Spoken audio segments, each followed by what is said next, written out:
嗨，各位观众，大家好，欢迎回到鹦鹉小木屋，我是 Jack。今天这一集的影片，我们要来跟各位分享的是我们在养鸟之后才会领悟到的10件事情。也就是说可能有些人在还没有养鸟之前对鹦鹉的一些刻板印象，我们都将它在这一集整理出来跟大家做分享。那影片的上半集呢，我会跟各位分享10件我自己认为大家对鹦鹉的刻板印象。还有说在养鹦鹉之后我们才会知道的事情。那影片的下半集我将要跟各位分享我在 IG 上面得到大家的反馈。大家在养了鹦鹉之后开始发现了鹦鹉的一些什么事情、什么秘密。在养鹦鹉之前你从来没有想过鹦鹉会发生的事情。我们将把这些大家的反馈放在下半集跟大家分享。如果大家看完这个上半集的影片有什么样的想法的话，也都可以赶快在底下留言，我们都有可能会出现在下半集的影片哦。那我们就开始今天的影片吧。首先，我们第一个要跟大家分享的是，我们在养鹦鹉之后才会开始领悟到，其实不是每一只鹦鹉或者是每一个种类的鹦鹉呢都非常善于说话的。其实很多人，包括我自己在内，在还没有开始养鹦鹉然后还不了解鹦鹉的时候，对于鹦鹉的刻板印象就是牙牙学语，说话能力非常好，甚至说我们以前会认为说，我们跟鹦鹉说一句你好，它就会说一句你好。但是我们在养鹦鹉之后可能会发现，好像他们学习也是要一段时间的，而且每一个种类、每一个个体都会有不同的差异。那这边我要跟各位分享一个笑话那个笑话是这样子讲的：从前有一只鹦鹉，它的说话能力非常好只要有人碰它的左脚它就会说你好；那如果有人碰它的右脚呢，它就会说再见。那有一天有一个人就发现了这只鹦鹉，他觉得这只鹦鹉真的是太厉害了，所以说他要把这只鹦鹉给买回家。那买回家之后他就每天跟他玩这个说话的游戏。那有一天这个人他突发奇想，想说我如果一次抓这一只鹦鹉的2只脚，那鹦鹉会发生什么事呢？没想到这只鹦鹉竟然骂了一句脏话，然后接着说：哇，你想要把我害死啊！虽然说这是一个笑话，不过也反映出了大众对于鹦鹉的刻板印象。那我们在研究鹦鹉、了解鹦鹉之后，我们知道不是每一只鹦鹉都这么会说话。像是我们如果以小型鹦鹉、牡丹鹦鹉来做举例我们如果花很长的时间教他们说话，陪伴他们，可能他们的学语能力还是有限。但是如果同样身为小型鸟的虎皮鹦鹉，我们花一样长的时间教他们说话，那他们说话学习的能力就会相对的强了很多的有些个体更反映出更强的学语效果。由此可知，我们第一点，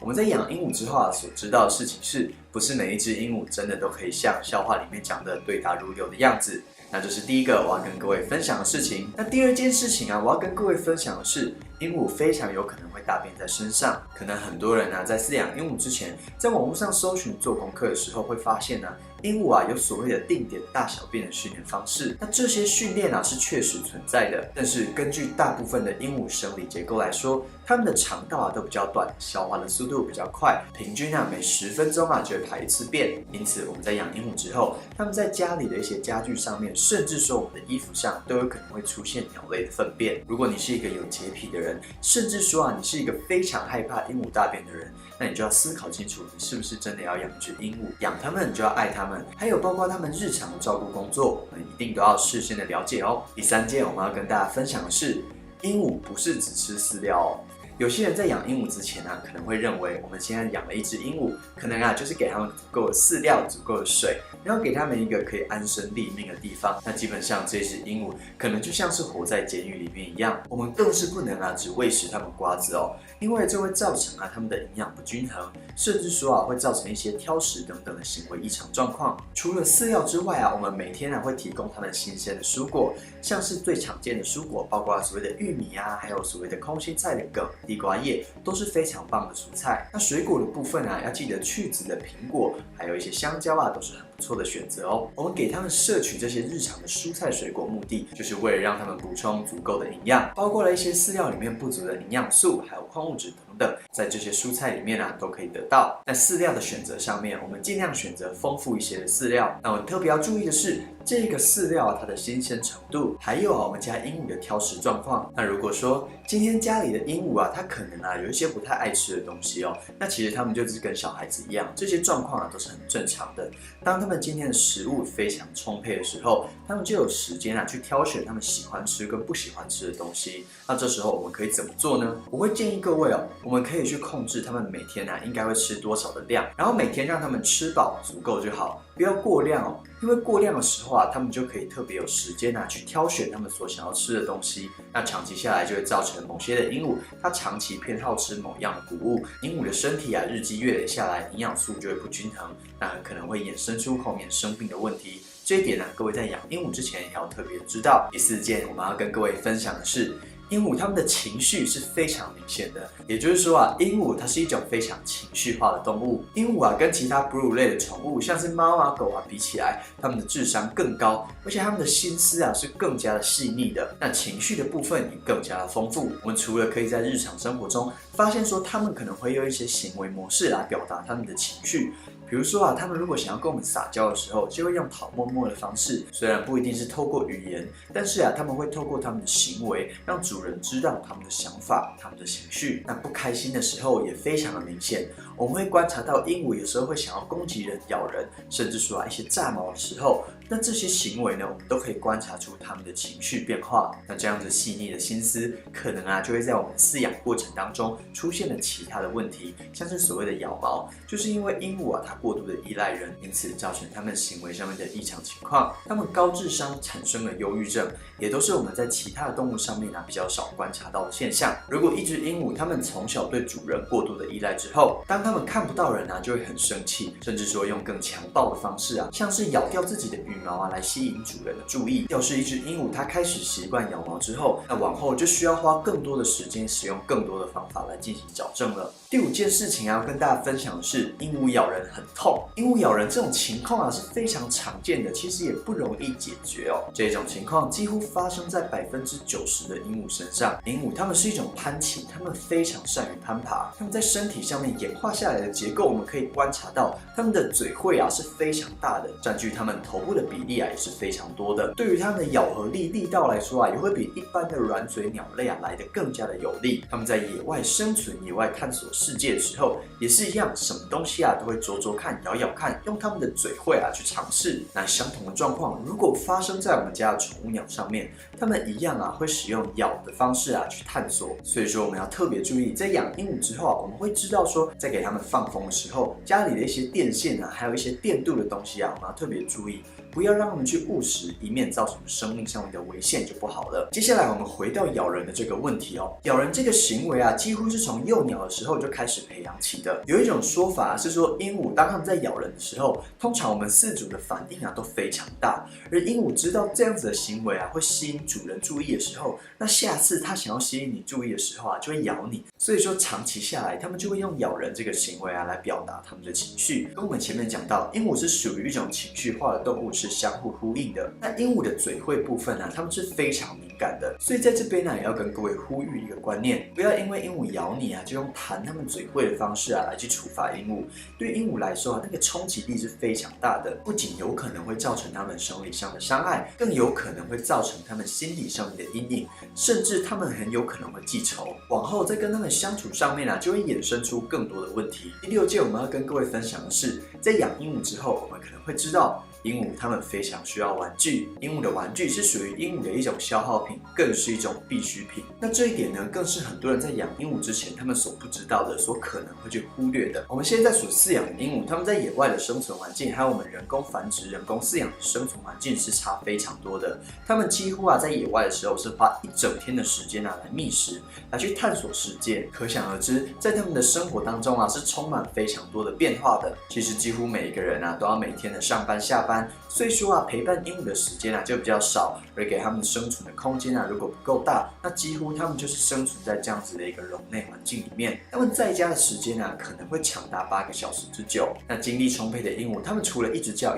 之外我们也要给他们一些东西让他们去发泄他们的精力，去丰富他们的生活。这个时候，鹦鹉的玩具就是最棒的选择。但是我们讲到玩具，选玩具的学问可就非常大咯。有些玩具可能会用更亮丽的颜色来去吸引鹦鹉，像是一些五彩缤纷的木头这个时候我们眼睛要放亮一点，尽量去挑选无色的原木玩具。还有要特别注意，鹦鹉的玩具会不会让鹦鹉割伤。我在卖场里面也有帮各位认证一些适合鹦鹉使用的安全玩具，而且还把每一个玩具的毛边都修掉，用砂纸给磨平，让大家可以买到安全的玩具。好了，那第7个我要跟各位分享的是，鹦鹉它们非常需要陪伴。大家在养鹦鹉之前可以问问自己，我们一天有多少时间是可以陪伴我们家鹦鹉的？这件事情是非常重要的。在养鹦鹉之前，你可能会认为给鹦鹉一些吃的东西给它们一些水，还有一个笼子，这样子就足够了。但是我们在养鹦鹉之后，会深刻的了解到，鹦鹉它们非常需要人类的陪伴，因为它们太聪明了。如果没有人的陪伴它们容易产生一些失落感，进而衍生出其他的问题。或者说，如果有些人想要养鹦鹉，但是他没有那么多时间可以陪伴，